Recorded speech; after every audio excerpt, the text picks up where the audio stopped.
तो दोस्तों money control द्वारा जारी किए गए इस आर्टिकल को आप देखिए। यह आर्टिकल 3 घंटे पहले ही मुझे मिला है। इसमें स्पष्ट रूप से बताया गया है कि रशिया की कंपनियों द्वारा भारत से इस युद्ध के दौरान और पिछले 8 महीनों में लगभग $4 बिलियन के हथियार खरीदे गए हैं।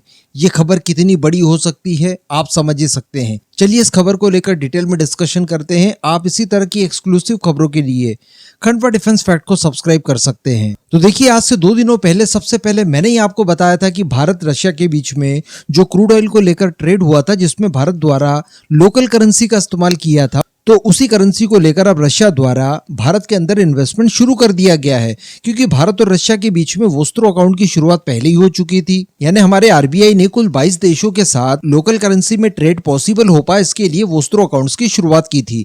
इसमें एक देश रशिया भी था। तो इसी वोस्त्रो अकाउंट के जरिए रशियन कंपनियां अपने उस पैसे का इस्तेमाल कर सकती है जो भारतीय करेंसी के तौर पर हम लोगों ने तेल के बदले उन्हें दिया था। और बताया ये जा रहा था कि इनका इस्तेमाल ये लोग अलग अलग सेक्टर में करना शुरू कर चुके हैं। कई इंफ्रास्ट्रक्चर की परियोजनाएं हैं, वहां पर इन्होंने किए हैं, हमारे बॉन्ड्स खरीदे हैं, स्टॉक मार्केट में इन्वेस्ट किया है।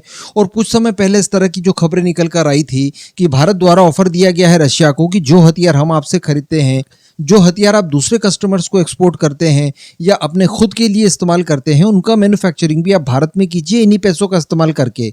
तो हमारी सेनाओं के साथ साथ आप इनका एक्सपोर्ट भी करते रहिएगा, अपने देश में भी मंगवाते रहिएगा। और सबसे बड़ी बात कि सैंक्शंस भी इस माध्यम से आप हटा सकते हैं। इसके अतिरिक्त जो भी चीज़ें ज़रूरत की आप अपने देश के लिए चाहते हैं, उनका मैन्युफैक्चरिंग भी आप भारत में करिए और यहीं से उनको इम्पोर्ट कीजिए आप। तो इन सब कामों की शुरुआत रशिया द्वारा की जा चुकी है। इसी बीच खबर निकल कर ये आती है कि एक रशियन कंपनी के कुल $8 बिलियन जो कि ऑब्वियसली भारतीय करेंसी में थे, वो हमारी बैंकों में पड़े हुए थे। तो बताया जा रहा है कि इस $8 बिलियन का आधा पेमेंट इन्होंने खर्च कर लिया। अब वो खर्च कहां पर किया, तो बताया ये जा रहा है कि इसके बदले उन्होंने भारत से हथियार खरीदे हैं। जी हाँ, ये वही रशिया है जो कि आज तक भारत की सेनाओं की 60 से लेकर 80% तक की आवश्यकता को फुलफिल करते रहा है।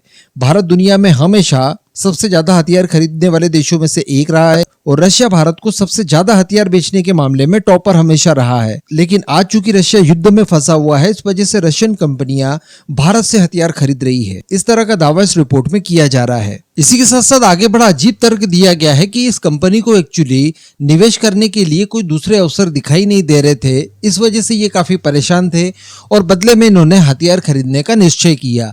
हालांकि इस तरह की खबरें एकदम ही सही हो, इस बात को नहीं कहा जा सकता। हो सकता है कि ये भी एक तरह का कोई प्रोपोगेंडा हो जहां पर भारत की छवि को धूमिल करने की कोशिश की जा रही हो। क्योंकि अभी तक तो सभी जगह इस तरह की खबरें निकल कर आ रही थी पॉजिटिव टाइप की कि देखिए रशिया के पास इतनी भारी मात्रा में भारतीय रुपया था, अब उसको वो लोग इस्तेमाल कहा करते, तो भारत में इतने अवसर थे कि सारा पैसा वो लोग इन्वेस्टमेंट करना शुरू कर चुके हैं।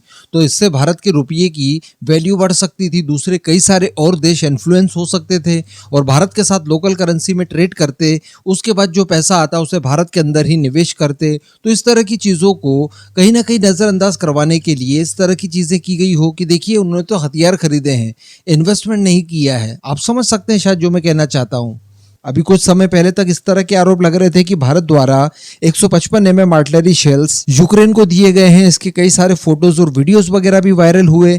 इसके चलते भारत और रशिया के बीच में तनातनी भी हुई। लेकिन इसके ठीक बाद अब इस तरह की खबर निकल कर आना कि भारत द्वारा रशिया को हथियार एक्सपोर्ट किए गए हैं, थोड़ा सा अचरज में जरूर डाल देता है। इससे ठीक पहले इस तरह की भी खबरें निकल कर आई थी कि भारत द्वारा इजराइल को भी वेपन्स एक्सपोर्ट किए गए हैं। अब इस पूरी खबर पर दोस्तों आपका क्या मानना है, नीचे कमेंट करके जरूर बताइएगा।